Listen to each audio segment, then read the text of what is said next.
Voglio un castello di sabbia sulla spiaggia di Cuma, a 2 passi dal mare, come quello che noi costruimmo sul cuore, con secchielli di sabbia e granelli d'amore. Quel castello che ho visto cadere un mattino, cancellato dall'onda di un mare assassino, che lasciò sulla riva conchiglie e palette di 2 piccoli amanti di anni 7.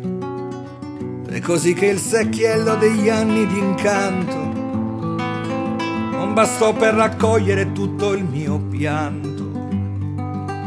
E ora il tempo continua con me a passeggiare sulla spiaggia di Cuma, a 2 passi dal mare.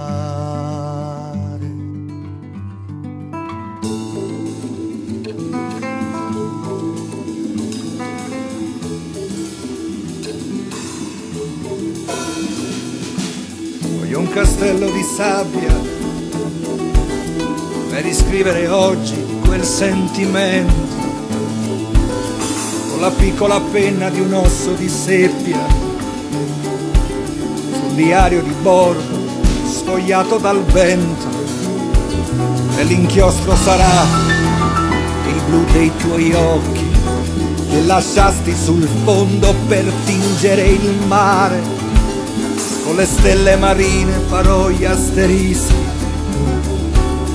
e una vecchia bottiglia farà navigare questo mio testamento di vita pirata, dove l'unica carta da decifrare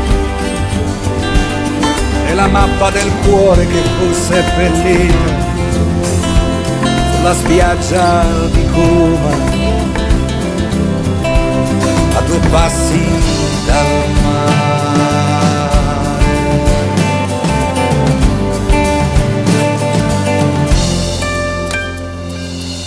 Voglio un castello di sabbia, perché so che di sabbia dovrò diventare quando l'anima via volerà dalla gabbia.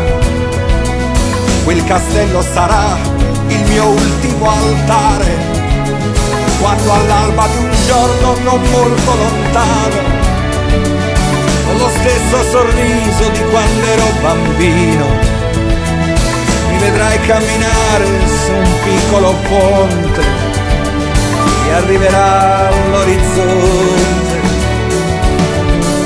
a 2 passi da te, a 2 passi da te.